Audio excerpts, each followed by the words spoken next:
Boa noite, pessoal. Estamos começando agora a nossa primeira aula do Virtual Meeting, que é um projeto que a gente vai começar aqui pela associação, motivado pelo Dr. Rodrigo Ribeiro, de Goiânia, né? Espero que seja proveitoso para todo mundo, que seja um portal onde a gente consiga trocar muita experiência, ouvir palestrantes e temas relevantes para todos nós residentes, né? Eu sou o Márcio, sou presidente da Associação dos Residentes e queria convidar agora o Dr. Rodrigo Ribeiro para falar sobre o primeiro tema para a gente aqui agora, que é sobre minimamente invasiva, né? Vamos ter uma breve aula sobre o tema e ao final, todas as dúvidas que vocês tiverem, só deixar no bate-papo que ele já responde, a gente tira uma dúvida no final, tá bom? Boa noite, bom proveito para todo mundo. Vamos lá, boa noite, pessoal. Maravilha. Bom, boa noite a todo mundo. A gente vai falar, eu quero agradecer aí à Associação Brasileira dos Residentes de Cirurgia Cardiovascular e agradecer pelo convite, parabenizar pela inovação e pela vontade de difundir o conhecimento aí, fazer uma pequena correção. A ideia não foi minha, a ideia foi da diretoria, e eu tenho o maior prazer, apesar de a gente tem sempre um envolvimento com os residentes e tudo, e eu tenho um enorme prazer em poder participar dessa inovação com vocês, de ser o primeiro que está participando disso aí. Espero que todos os professores que têm uma gama de conhecimento muito maior do que a minha, eles possam contribuir até de forma muito mais profunda do que eu vou fazer hoje. Então, obrigado, Márcio, obrigado a toda a diretoria. Bom, eles me convidaram para falar um pouco sobre cirurgia cardíaca minimamente invasiva.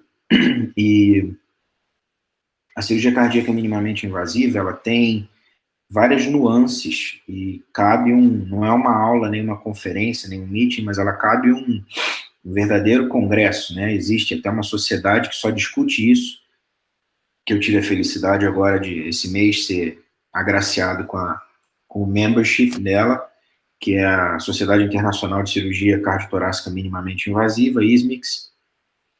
Poucos são os sócios no país todo, né, no Brasil, e eu tive a graça de ser convidado e poder participar disso a partir de então.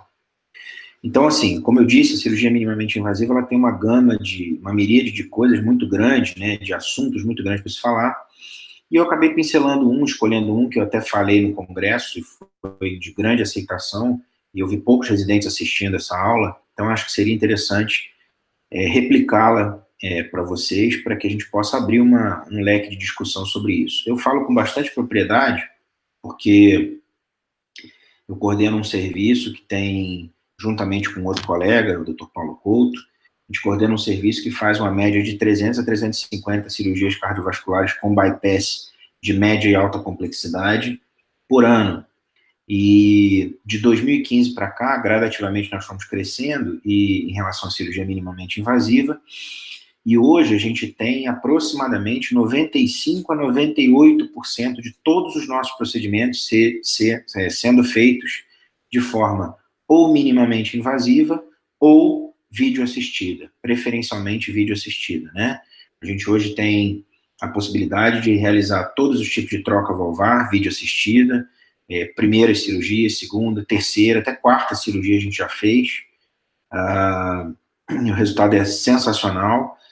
As cirurgias de revascularização miocárdicas, né, minimamente invasivas, a gente não faz mais cirurgia de revascularização com esternotomia, raramente, são raros os casos, e a gente vem fazendo, inclusive, as cirurgias de aorta também, agora começando, uma experiência recente, mas que tem tido bom resultado, a gente começando a fazer as cirurgias como correção do aneurisma, de aorta ascendente, do Bentall de Bono, M-arco,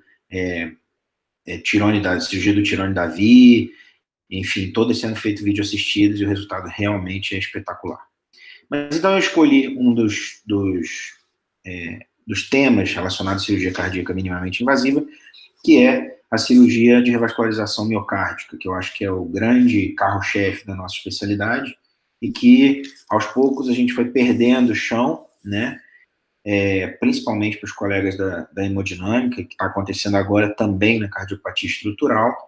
E a nossa ideia é que, quanto mais a gente modernizar aquilo que a gente faz e tornar isso menos agressivo, melhor para o paciente e mais espaço a gente vai ganhar, né?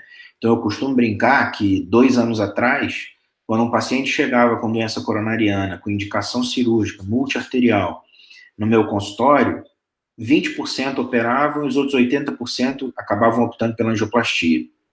Hoje, eu posso dizer para vocês que 100% dos pacientes que entram no meu consultório com doença coronariana, que tem indicação de estratégia de revascularização cirúrgica, são operados.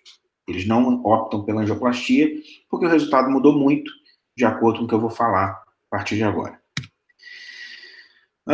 Então, vamos lá. Qual é o padrão ouro da revascularização miocárdica? Na verdade, essa pergunta, ela norteia o conhecimento da cirurgia cardíaca ou cardiovascular desde 1964, quando foram feitos os primeiros procedimentos de revascularização.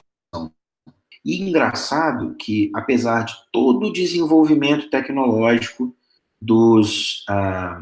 das cirurgias, dos procedimentos intervencionistas, a presença do stent, do balão de angioplastia, depois do stent bare metal, que é o stent não revestido, não farmacológico, depois o stent eluído em droga, né, o drug-eluted stent, depois o balão farmacológico, já falei do balão farmacológico, depois o stent bioabsorvível, e todos esses materiais são comparados sempre a um padrão, e esse padrão sempre é a revascularização miocárdica cirúrgica. Então, nesse slide a gente consegue ver uma gama enorme de trabalhos, né? Primeiro ali entre 86 e 2000, comparando a angioplastia com balão com a cirurgia, depois o stent não farmacológico com a cirurgia, entre 2000 e 2007, a partir de 2009, os trabalhos comparando o stent revestido farmacológico com a cirurgia, e agora se discutindo a lesão de tronco, com o Excel, com o Noble, né, aguardando o resultado do Isquemia, que é um estudo muito interessante que vai comparar o tratamento da doença coronariana numa visão muito mais profunda. E nesse caminho todo, de 1964 para cá, a única coisa que se compara, se busca tentar provar que é superior efetivamente à cirurgia,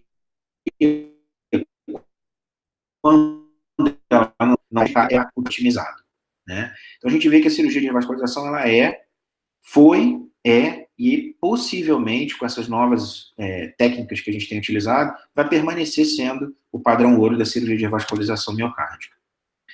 As indicações da cirurgia de revascularização e da intervenção percutânea, elas são muito claras, né?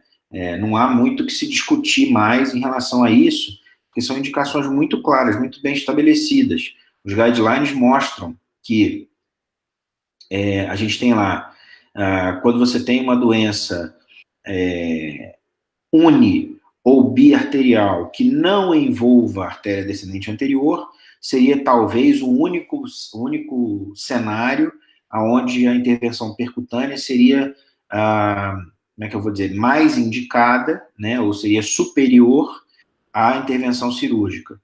Em todos os outros cenários, a intervenção cirúrgica e a percutânea ou são iguais, ou a intervenção cirúrgica é superior, né? Mas nunca inferior, né? E uma das coisas que os hemodinamicistas sempre falam é assim, mas se eu tiver uma lesão, uma determinada lesão anatômica no paciente, se eu disser para ele que ele pode fazer um furinho e resolver isso na virilha ou no braço, ou precisa fazer um corte no peito, abrir o peito, ele vai querer o furinho, basta dizer que é igual, não precisa dizer que é superior. Não é bem assim, né? Você tem que explicar, não é só que é um furinho na virilha contra um corte no peito. Você tem que explicar que o stent tem uma durabilidade menor, que o stent necessita do uso de determinados fármacos que não podem ser interrompidos. Então, tem uma série de detalhes que o índice de reinfarto, o índice de reintervenção é muito maior com o stent.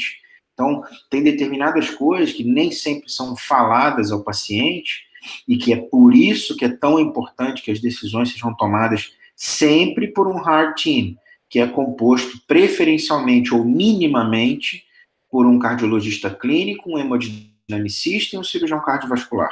Então, essa decisão ela nunca pode ser unilateral. Essa decisão que vai ser feita todas as vezes em que é uma decisão unilateral, é uma decisão capenga, errada, ou não errada no sentido de malefício, mas é uma decisão que poderia ter sido melhor pensada e, portanto, poderia ter um resultado superior, né? A grande dúvida é, quando você fala da cirurgia de revascularização miocárdica, todas as técnicas dessa cirurgia são equivalentes? Até uns 5 anos atrás eu diria para vocês que eu achava que sim. Hoje eu tenho certeza absoluta que não, tá? Absoluta que não. Então, o que a gente sabe sobre a cirurgia de revascularização miocárdica? Que ela existe de várias formas. Ela existe através da cirurgia convencional, com esternotomia e o uso da circulação extracorpórea, né? Que é a cirurgia on-pump. A gente tem a cirurgia convencional, que pode ser realizada de forma off-pump, que durante muito tempo foi chamada de minimamente invasiva, mas esse conceito se modificou. A gente sabe que cirurgia cardíaca minimamente invasiva é aquela onde não há cirurgia cardíaca minimamente invasiva é aquela onde não há abertura total do externo, tá? Existe uma cirurgia que já há muito tempo é feita, onde não é feita a abertura do externo, chamada mid-cab, que é a cirurgia que consiste em levar a artéria in situ, a artéria torácica interna esquerda, para a artéria descendente anterior, sem o uso da extracorpórea, né? Que teoricamente seria uma cirurgia minimamente invasiva, sim.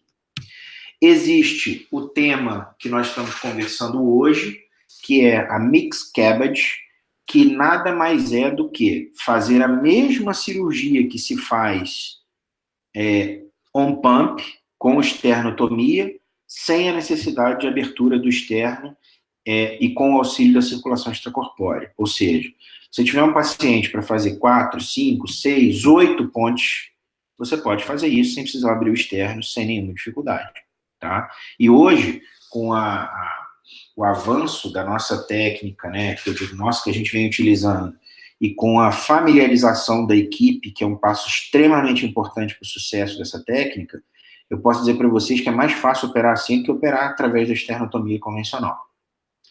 E existe também uma outra modalidade que a gente no serviço não utiliza, mas que é a mixed CABG off-pump, que é a mesma coisa, você utilizar multirevascularização, revascularização completa, mas sem utilizar a bomba de circulação extracorpórea, tá? Quais são as características básicas da mixed CABG, ou seja, da cirurgia de revascularização do miocárdio multiarterial minimamente invasiva?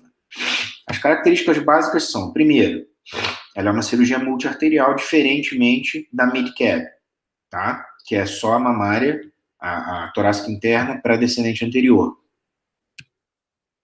Ela obrigatoriamente tem que ser uma cirurgia sem esternotomia total, senão ela deixa de ser mixed CABG, tá? Ela pode ser realizada on-pump, ou com SEC, né, com pinçamento aórtico e cardioplegia, com a circulação assistida, onde não há o pinçamento aórtico, né, a gente pode fazer essa cirurgia anaórtica, sem pinçamento, mas com a assistência da bomba, principalmente nos pacientes com disfunção ventricular grave, essa técnica é muito benéfica, né? E a gente pode fazer ela totalmente sem SEC, com uso de estabilizadores. Eu acho que uma das coisas que mais limita a utilização dessa cirurgia do mixed CABG totalmente sem SEC é que o custo desses estabilizadores é um custo muito alto.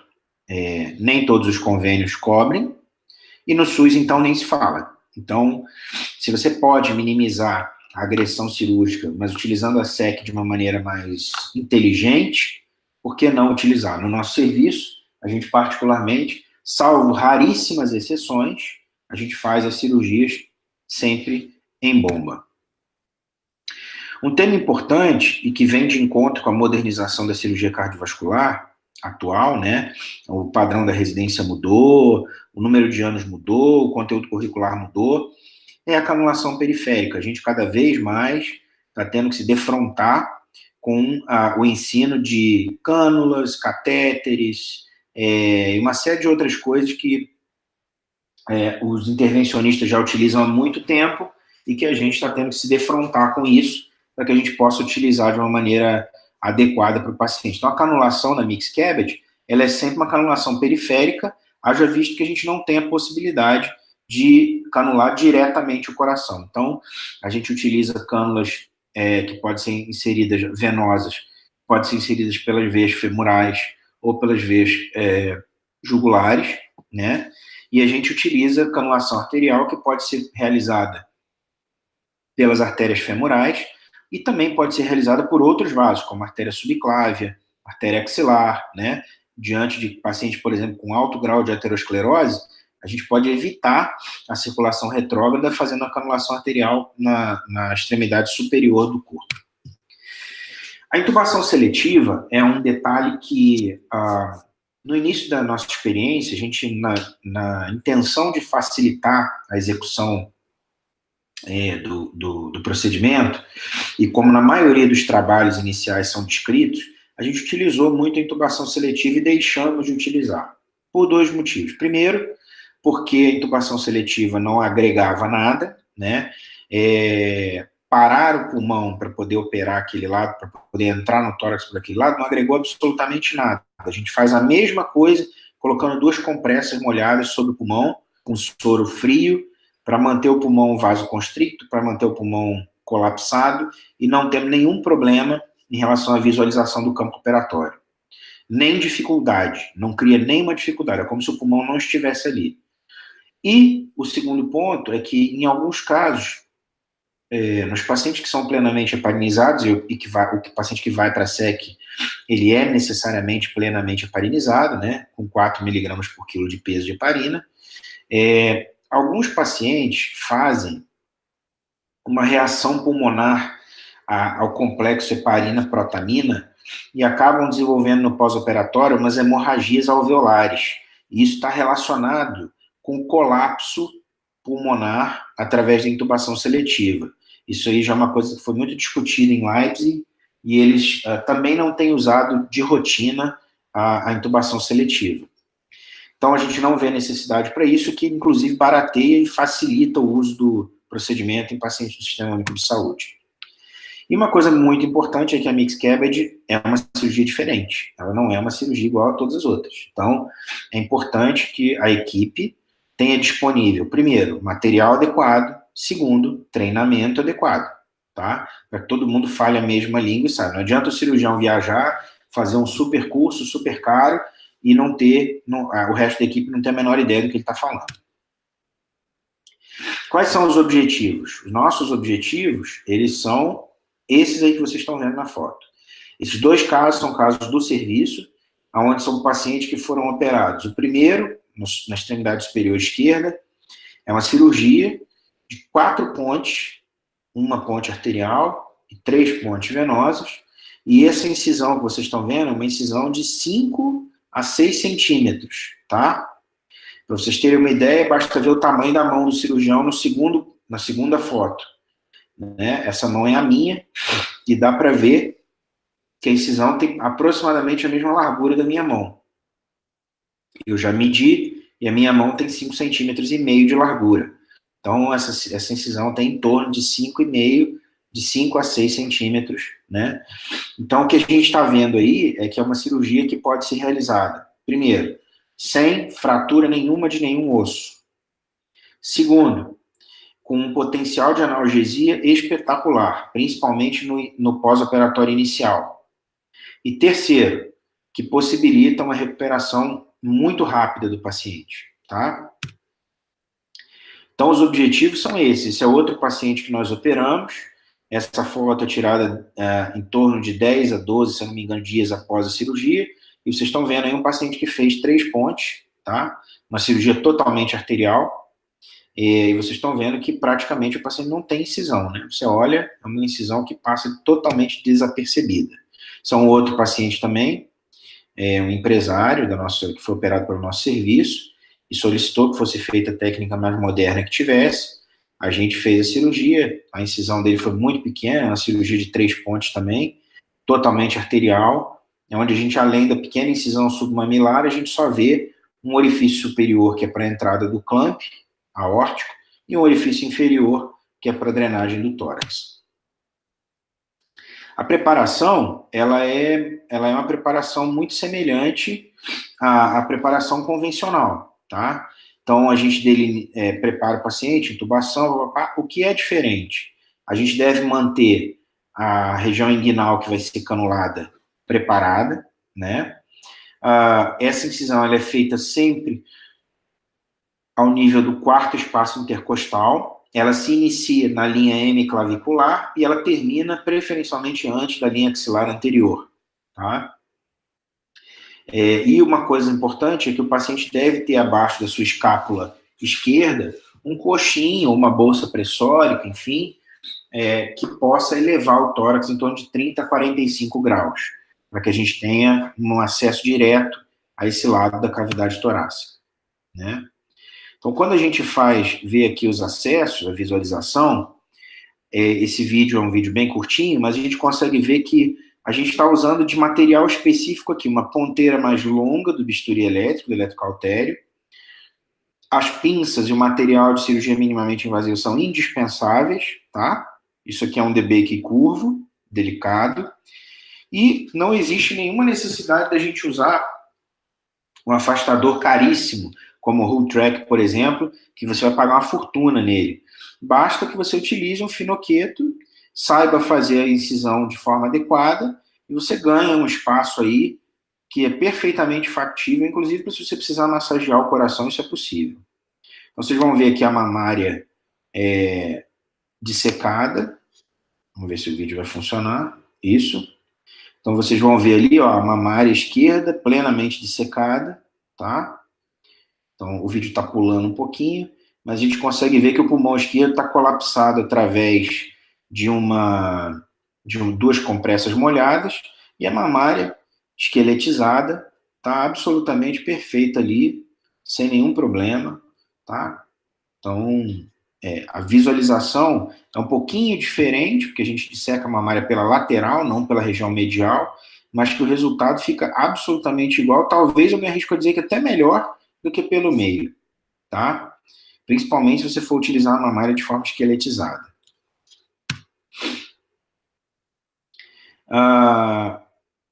Esse aqui é um caso onde a gente usou enxerto venoso, a gente hoje praticamente não usa mais, né? Mas aqui a gente tem algumas manobras para tração da aorta, e a gente faz a anastomose proximal, e aqui vocês estão vendo uma anastomose de veia safena, né?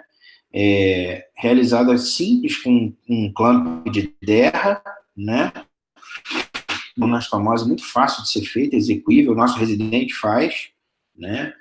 Então, não tem grande dificuldade, nem grande diferença. A única questão é uma questão de logística, que a gente opta por fazer essa anastomose primeiro, antes de fazer a anastomose da mamária, porque senão a gente já fez a tentativa de fazer primeiro a mamária e depois fazer a proximal, e dificulta um pouco por conta da mamária na frente do campo.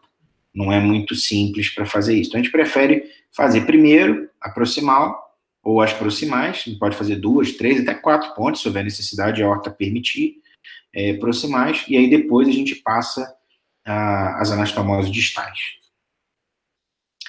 E o resultado final, aqui vocês vão ver uma cirurgia que foi realizada uma anastomose da artéria descendente anterior, da mamária interna esquerda para descendente anterior, e uma ponte veia safena sequencial para 2 enxertos na parede, para 2 alvos na parede lateral. Então, a gente vê a mamária aqui, na região mais proximal da parede anterior, tá? Terço médio, proximal com médio.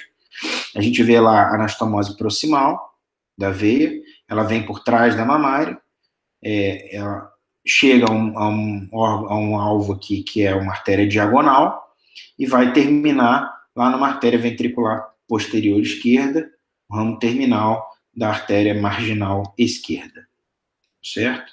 Então, os enxertos ficam em um posicionamento excelente, pericárdio acomodado, né? Não tem grandes dificuldades. Eu acho que é uma cirurgia que faz, assim, depois que a gente pega o jeitinho, fica bastante simples de se executar, tá certo?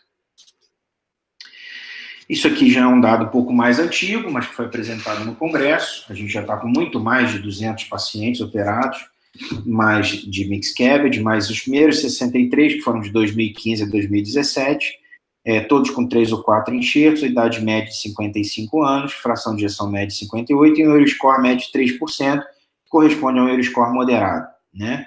O tamanho médio, desculpe, está errado aqui, da incisão é de 4,68 centímetros, um tempo de sec médio de 88 minutos e de clampeamento de em torno de 45 minutos. Para 3 ou 4 enxertos, é um tempo excepcional, né? A hemoglobina pré-operatória em torno de 34, 35 e a pós-operatória em torno de 32, 33, o que mostra que o paciente tem uma perda sanguínea muito menor, uma vez que não há perda de sangue, por exemplo, pela esternotomia mediana. O débito médio do dreno pleural nas primeiras 24 horas em torno de 230 ml, um tempo médio de ventilação mecânica de 5,5 a 6 horas. Isso mudou muito porque a gente praticamente tira todos os pacientes estubados da sala, isso mesmo, paciente de 60, 70, 80 anos que vai para a cirurgia de revascularização, faz 3 ou 4 pontos e sai estubado da sala, né? A gente tem utilizado, os anestesistas têm utilizado muito bloqueio do neuroeixo, associado a uma dose baixa de opioide, que permite que ele acorde muito rápido, né? O tempo médio de UTI também caiu, nessa casuística aqui era em torno de 36 horas. Hoje, o nosso tempo médio de UTI dificilmente passa de 18 horas de UTI. Quer dizer, o paciente faz uma cirurgia de manhã, vai para a UTI 1 hora da tarde, no dia seguinte, 8 horas da manhã, ele vai para o quarto, tá? O tempo médio de internação para mixed cabbage era em torno de 4,02 dias para essa casuística, mas hoje a gente já tem um tempo médio de internação aí próximo de 3 dias. E a mortalidade nos primeiros 63 casos foi de 2 pacientes, e a mortalidade de 3,17%, absolutamente aceitável dentro dos padrões até de qualidade internacionais. Isso aqui só para falar no Dr.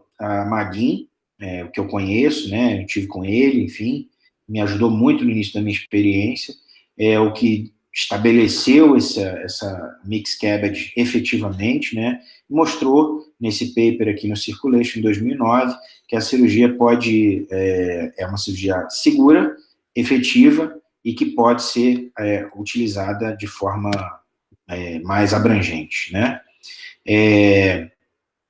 O Dr. Mark Ruel também publicou no Innovations, que é a revista da ISMIX, um trabalho mostrando o segmento, né, de pacientes submetidos a mixed cabbage, interrogando se a fase inicial da experiência era detrimental para o paciente, né, prejudicial. E mostrou que é uma cirurgia muito segura, é uma cirurgia que é uma alternativa à cirurgia aberta convencional, com excelentes resultados, né, num tempo mais curto, né. Aqui no trabalho dele, ele seguiu por alguns anos os pacientes, né, e aí mostra que a curva de aprendizado, ela não tem um impacto na segurança do procedimento. Isso é muito bom, porque estimula todo mundo a começar a fazer. Também no Innovations, o Dr. Mark Ruel também publicou outro trabalho sobre a curva de aprendizado, mostrando que é uma boa estratégia, né, deve ser iniciado principalmente em pacientes com baixo risco perioperatório, né, e é uma boa estratégia em detrimento à cirurgia convencional. Uma das questões é qual é o reflexo na função pulmonar, já que a gente vai estar adentrando a pleura, né, será que isso não prejudica o pulmão? E foi publicado por esses autores japoneses no Journal of Cardiology, mostrando que a recuperação rápida da função respiratória depois da mixed cabbage é muito importante, né, e a recuperação precoce e a curta estadia hospitalar são comparáveis à cirurgia pela esternotomia. Então, não há diferença se você vai fazer pelo meio ou pelo lado em relação à função respiratória. Usar uma ou duas mamárias. Tem vários trabalhos sobre isso, a gente não precisa ficar entrando nessa celeuma, porque isso é um tema para ser discutido longamente, mas, na minha opinião, quanto mais enxertos arteriais, melhor. A cirurgia off-pump, que se utilizou a mixed cabbage, né, off-pump, que se utilizou 2 mamárias, foi fácil de ser executada, né, foi de forma executada de uma forma fácil, e usar 2 mamárias, obviamente, tem uma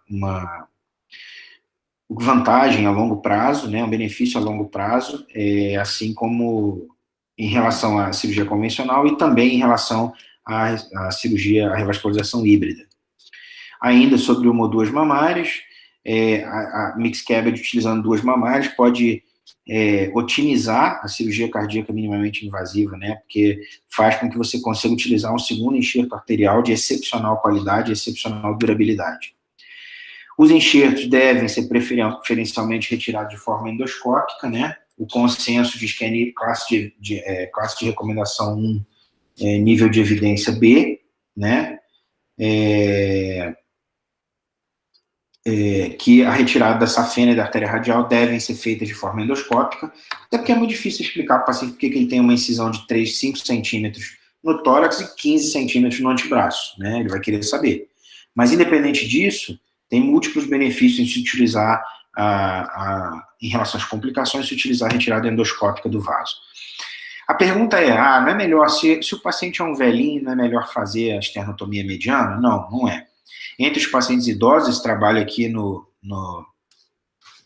Jornal de Cirurgia de Medicina Cardiovascular mostrou que entre os pacientes idosos, tá, maior que 75 anos, a mortalidade por todas as causas é similar, a comparação não é com a cirurgia convencional, é com a intervenção percutânea em relação à mixed cabbage. Entretanto, apesar das mortalidades por todas as causas ser similar, existe uma taxa de revascularização, né, de reintervenção depois da intervenção percutânea. Então, se tiver que escolher entre a percutânea e a mixed cabbage, é melhor fazer a mixed cabbage, no velhinho. A idade é uma contraindicação, no European Journal of Cardiothoracic Surgery, tá? Dr. Maguin, que eu já falei, mostrou também que em modelos, demonstrações de modelos ajustáveis, a mixed cabbage tem uma sobrevida de longo prazo melhor, significativamente melhor do que a esternotomia, apesar de pequenas diferenças nas características básicas dos grupos analisados. Mas ele recomenda que se façam outros estudos maiores, mais potentes em relação ao poder de estatístico para poder confirmar isso aí. Comparando com a cirurgia sem SEC, ou seja, mixed cabbage, comparada com a cirurgia com esternotomia sem SEC, off-pump, tá? Ainda na Innovations, em 2014, esses autores mostraram que a cirurgia cardíaca minimamente invasiva, ela é segura, e os resultados clínicos iniciais são comparáveis, se não forem superiores à cirurgia por esternotomia off-pump. A extubação é altamente factível, bem tolerada, e está associada diretamente à alta precoce, tá? E, obviamente, quando você dá uma alta precoce, o paciente estiver em ótimas condições, você vai ter o uso menor de recursos, que hoje é um problema na medicina moderna, e vai promover um retorno precoce, mais precoce, às atividades diárias desse paciente, tá? E quanto à patência dos enxertos? Pelo menos em 6 meses, é o que esse trabalho aqui está dizendo, Dr. Mark Ruel também, do Joseph Maguin, de que a cirurgia, os enxertos colocados através da mixed cabbage ela é uma cirurgia segura, factível e associada com excelente patência em 6 meses, tá? Então, é uma análise precoce, né? Mas 92% de todos os enxertos e 100% de todas as artérias torácicas internas com 6 meses. Então, usar o enxerto por essa via de acesso não tem nenhuma implicação. No Annals of Cardiac Anesthesiology, a comparação entre a mixed cabbage e a abordagem convencional mostrou que a cirurgia minimamente invasiva tem uma menor taxa de sangramento intraoperatório, uma melhor analgesia e uma recuperação mais rápida. Como que ficam os resultados, então? Né? A mixed cabbage parece ser segura, da mesma forma que a cirurgia convencional off-pump ou off-pump, né? On-pump ou off-pump, mas que está associada a menos infecção cirúrgica, a gente não vê mais mediastinite, porque não existe mediastinite nesses casos, menor perda sanguínea, menor tempo de hospitalização e um retorno mais precoce às atividades físicas. Nós estamos falando em comparação de 3 a 6 meses versus 15 dias, 10 a 15 dias, né? A cirurgia mixed cabbage pode ser aplicada para a maioria dos pacientes com doença coronariana, tá? Deve ser introduzida evitando dessa forma que haja uma curva de aprendizado muito prolongada. Eu acho que, vou replicar aqui a frase do professor Albert Einstein, que diz que insanidade é continuar fazendo sempre a mesma coisa e esperar resultados diferentes. A gente tem que ter resultados diferentes, e para isso a gente precisa se modernizar. Se a gente quiser continuar trabalhando, se a gente quiser continuar que a cirurgia cardiovascular continue existindo com a mesma pujança que ela existiu antigamente, a gente precisa se modernizar. E se modernizar, muitas vezes, é um cirurgião mais antigo, que tem técnicas mais antigas, voltar para a bancada e procurar ver o que existe de mais moderno para ele oferecer para os seus pacientes. Acho que era isso que eu tinha para falar. Muito obrigado a todos.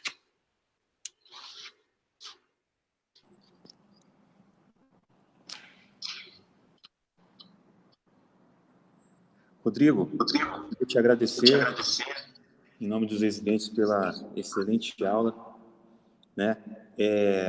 Eu tenho uma dúvida, talvez você já tenha comentado, numa cirurgia mixed cabbage, off-pump, quanto tempo você levaria para fazer, quanto tempo você leva hoje para fazer uma cirurgia completamente arterial, de 3 artérias para vascularizar, em média? Você fala off-pump ou on-pump? Off-pump. Para uma cirurgia off-pump, a gente faz pouca cirurgia off-pump, como eu te falei, mas a gente tem uma média aí em torno de 10 minutos para cada enxerto.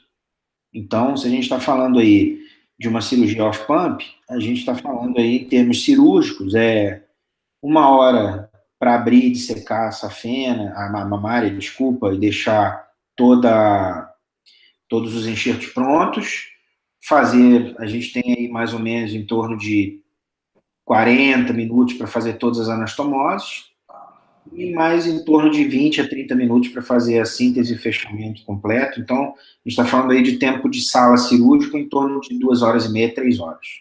Por uma cirurgia off-pump, né? Totalmente arterial. Muito bom.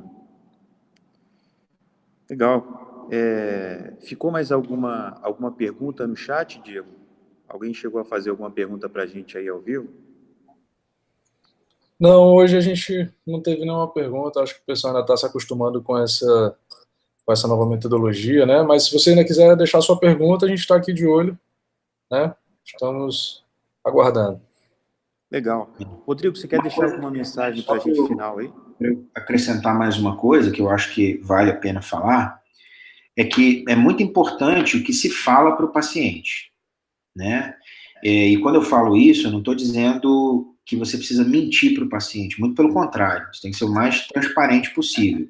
A gente lida com gravidade, a gente precisa ser o mais transparente possível.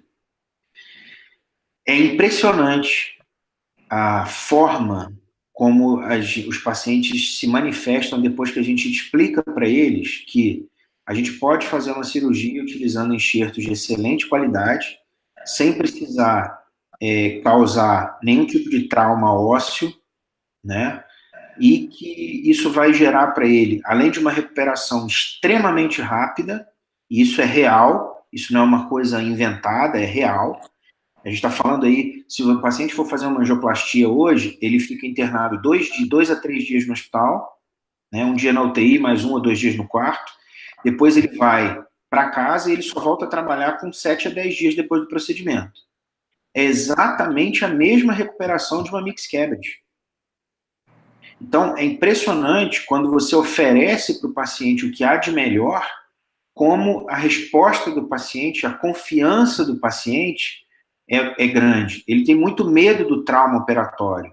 E quando você explica fazer a mesma cirurgia sem um trauma operatório grande, ele quer, porque ele quer o benefício a longo prazo. Ele não quer botar um dispositivo que daqui a 2 anos está dando problema. Ele quer um benefício a longo prazo. Acho que essa é uma informação muito importante. Ser o mais sincero possível com o paciente e explicar que, em relação à cirurgia convencional, o paciente tem menos infecção, menos sangramento, menos tempo de hospitalização, menos tempo de UTI, que ele opera no dia seguinte ele está tomando café da manhã, conversando com a família no quarto, né? E a evolução é a mesma de uma intervenção percutânea, porque a gente minimizou o grau de agressão cirúrgica de tal forma que a intervenção, o grau de lesão que a gente faz, apesar de existir a propaganda de que a angioplastia é sem corte e a cirurgia é com corte, o grau de invasividade, o grau de lesão que a gente promove, de agressão tecidual, é muito baixo. Não tem nada diferente de uma cirurgia, por exemplo, da cirurgia geral, que vai abrir, vai fazer, por exemplo, uma colecistectomia com uma mini incisão. O paciente adere realmente, ele passa a confiar na gente e entender que a gente está fazendo o melhor. Então, às vezes, pode ser um pouco desconfortável para a equipe começar a fazer isso. E realmente é uma cirurgia que dá mais trabalho para a equipe cirúrgica. Dá mais trabalho. Mas, em contrapartida, o resultado para o paciente é muito melhor. E quando você explica isso para ele, olha, eu vou ter mais trabalho, mas o resultado para você vai ser muito melhor, ele passa a confiar de uma forma até maior na equipe cirúrgica e no cirurgião que está conversando com ele. Legal. Rodrigo, a gente tem mais 2 perguntas aqui do residente Pablo, de Belo Horizonte, do Biocor. Ele perguntou, na sua experiência, na experiência internacional, qual que é relatado a complicação mais frequente, né, de uma cirurgia minimamente invasiva, e também perguntou qual que foi a sua experiência e qual é a experiência média de curva de aprendizado para o desenvolvimento na prática dessas técnicas. Ok, então vamos lá. Em relação à complicação, a complicação mais frequente é o derrame pleural. Tá? Não são derrames pleurais de grande monta. A maioria deles, a gente identificando nas primeiras 24 horas pós-retirada do dreno, respondem extremamente bem à associação de corticoide e colchicina para a pleura. Então, você tem um derrame pleural lá em torno de 200 ml estimado, e você inicia precocemente a colchicina e o corticoide. Por que a gente não faz de rotina? Porque não são todos os pacientes que fazem derrame pleural. A gente deve fazer no pequeno número de pacientes que têm essa complicação. São derrames pleurais inflamatórios, né, pela adentrar a pleura, eles são benignos, tá?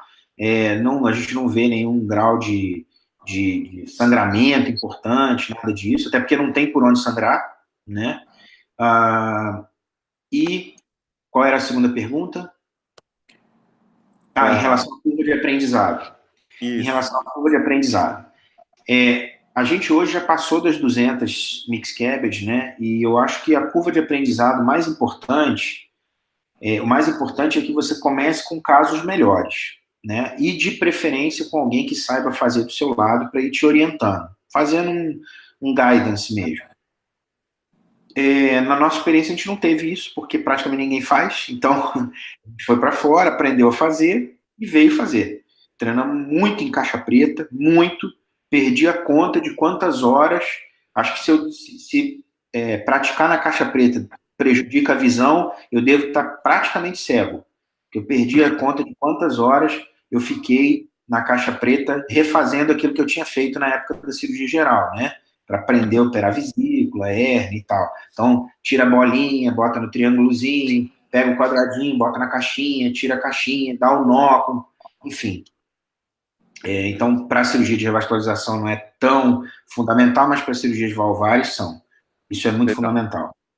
Bacana. E em relação ao número de procedimentos, eu acho que assim, depois que você faz a 20ª cirurgia com essa técnica, eu acho que você fica bastante seguro, inclusive para encarar casos bastante difíceis de cardiomegalia importante, disfunção ventricular gravíssima, tem que estar sempre preparado para tudo, com a bomba pronta, o paciente com femoral dissecada, enfim, todas as opções de enxerto, todas as opções de material, mas eu acho que é uma cirurgia muito segura, e eu acho que a gente não pode dizer que com 20 cirurgias cardíacas, 20 revascularizações convencionais, você fica apto a fazer tudo isso, né, com segurança. Mas a gente está discutindo aqui não é a qualidade da anastomose, é fazer o procedimento minimamente invasivo. Então, eu acho que em torno de 20 procedimentos é bastante ideal, é um número bastante ideal. Legal. Sem estender demais, vou ler mais 2 perguntas aqui, Rodrigo. Dá para eu perguntar ainda? Acho que não, a gente tem mais uns 7 minutinhos, né? Beleza. O Marcelo Werneck, é um colega do INCOR, ele pergunta se você prepara os enxertos de endoscópica e se prepara qual dispositivo que você usa, e se você faz isso pelo SUS. Tá. A gente não usa a via endoscópica, usou em alguns casos de convênio, mas a gente não usa porque a gente tem muita dificuldade e o SUS não cobre. Então, a resposta é, a gente não consegue. Mas a gente está começando a desenvolver uma técnica, que eu não vou falar ainda exatamente como é que é, mas a gente vai, logo isso aí vai estar publicado, que é a gente utilizar a visão, não é endoscópica, mas é uma visão melhor, com pequenas incisões, para a gente poder retirar todos os enxertos, não só a safena, como também as artérias radiais. Não é uma coisa nova, isso já foi tentado fazer há muito tempo, mas a gente está fazendo de uma forma um pouco diferente, que eu acho que vai ter um resultado muito interessante. Legal. Tem mais uma pergunta de mais um colega de Minas Gerais, Gustavo, do Hospital Vera Cruz de Belo Horizonte, Gustavo Henrique. Ele pergunta como é que está a disponibilidade de pagamentos dos custos desses procedimentos minimamente invasivos pelo plano de saúde, né? Se eles estão cobrindo e pagando esses procedimentos. Tá. Não tem codificação para isso, até porque existe um número muito pequeno de cirurgiões que fazem esse tipo de procedimento, né? Até dentre os cirurgiões que fazem cirurgia cardíaca minimamente invasiva, os números de cirurgiões que fazem mixed CABG com frequência, eu posso te dizer, por exemplo, eu faço 4 por semana, 3, 4 por semana.